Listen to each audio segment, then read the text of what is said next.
2. I will try and see him. This plainly says that my effort to see him will succeed, which I cannot know and do not wish to affirm. Please try and come. This colloquial slovenliness of speech is almost universal in this country, but freedom of speech is one of our most precious possessions. Ugly, for ill-natured, quarrelsome. What is ugly is the temper or disposition, not the person having it. Underhanded and underhandedly, for underhand. See offhanded. Unique. This is very unique. The most unique house in the city. There are no degrees of uniqueness. A thing is unique if there is not another like it. The word has nothing to do with oddity, strangeness, nor picturesqueness.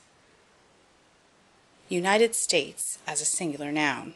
The United States is for peace. The fact that we are in some ways one nation has nothing to do with it. It is enough to know that the word states is plural. If not, what is state? It would be pretty hard on a foreigner skilled in the English tongue if he could not venture to use our national name without having made a study of the history of our Constitution and political institutions. Grammar has not a speaking acquaintance with politics, and patriotic pride is not schoolmaster to syntax. Unkempt, for disordered, untidy, etc. Unkempt means uncombed, and can properly be said of nothing but the hair. Use for treat. The inmates were badly used. They use him harshly. Utter, for absolute, entire, etc.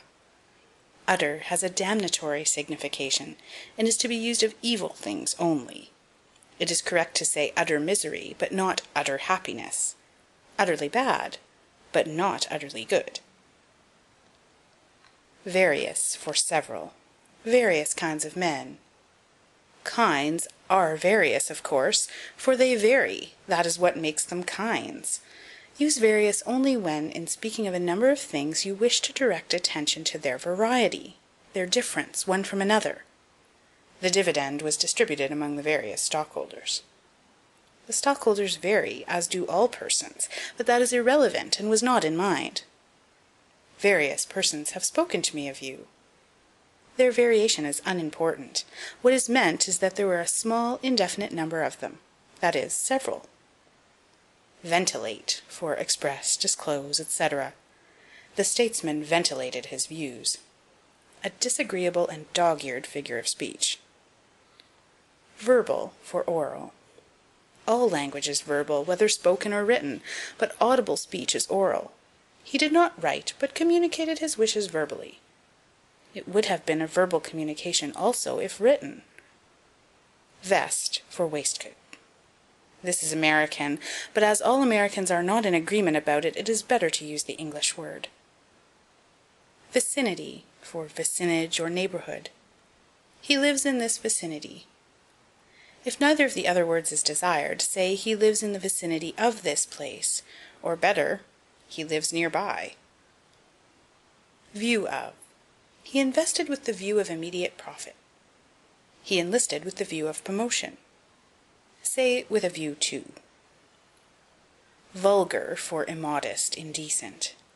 It is from vulgus, the common people, the mob, and means both common and unrefined, but has no relation to indecency. Way, for away. Way out at sea. Way down south. Ways, for way. A squirrel ran a little ways along the road. The ship looked a long ways off. This surprising word calls loudly for depluralization. Wed, for wedded. They were wed at noon. He wed her in Boston. The word wed in all its forms as a substitute for marry is pretty hard to bear. Well.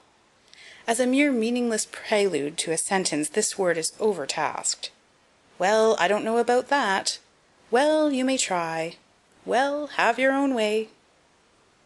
Wet, for wedded. See bet. Where, for when. Where there is reason to expect criticism, write discreetly. Which, for that. The boat which I engaged had a hole in it. but a parenthetical clause may rightly be introduced by which, as, the boat which had a hole in it, I nevertheless engaged. Which and that are seldom interchangeable. When they are, use that. It sounds better. Whip, for chastise or defeat. To whip is to beat with a whip. It means nothing else. Whiskers, for beard. The whisker is that part of the beard that grows on the cheek. See chin whiskers. Who for whom. Who do you take me for? Whom for who. The man whom they thought was dead is living. Here the needless introduction of was entails the alteration of whom to who. Remember whom it is that you speak of. George Washington, than whom there was no greater man, loved a jest. The misuse of whom after than is almost universal. Who and whom trip up many a good writer, although, unlike which and who, they require nothing but knowledge of grammar. Widow woman. Omit woman. Will and shall. Proficiency in the use of these apparently troublesome words must be sought in textbooks on grammar and rhetoric, where the subject will be found treated with a more particular attention and at greater length than is possible in a book of the character of this. Briefly and generally, in the first person, a mere intention is indicated by shall, as I shall go, whereas will denotes some degree of compliance or determination, as I will go, as if my going had been requested or forbidden. In the second and third person, will merely forecasts, as you or he will go. But shall implies something of promise, permission, or compulsion by the speaker, as you or he shall go. Another and less obvious compulsion, that of circumstance, speaks in shall, as sometimes used with good effect. In Germany you shall not turn over a chip without uncovering a philosopher.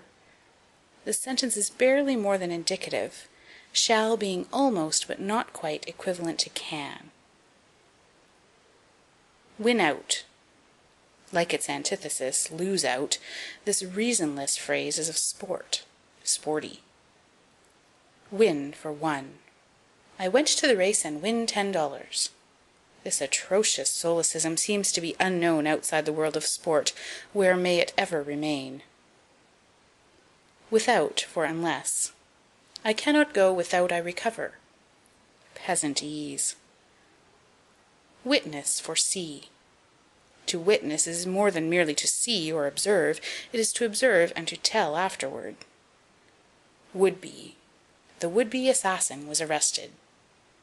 The word doubtless supplies a want, but we can better endure the want than the word. In the instance of the assassin it is needless, for he who attempts to murder is an assassin, whether he succeeds or not. End of section 6. End of Write It Right by Ambrose Bierce.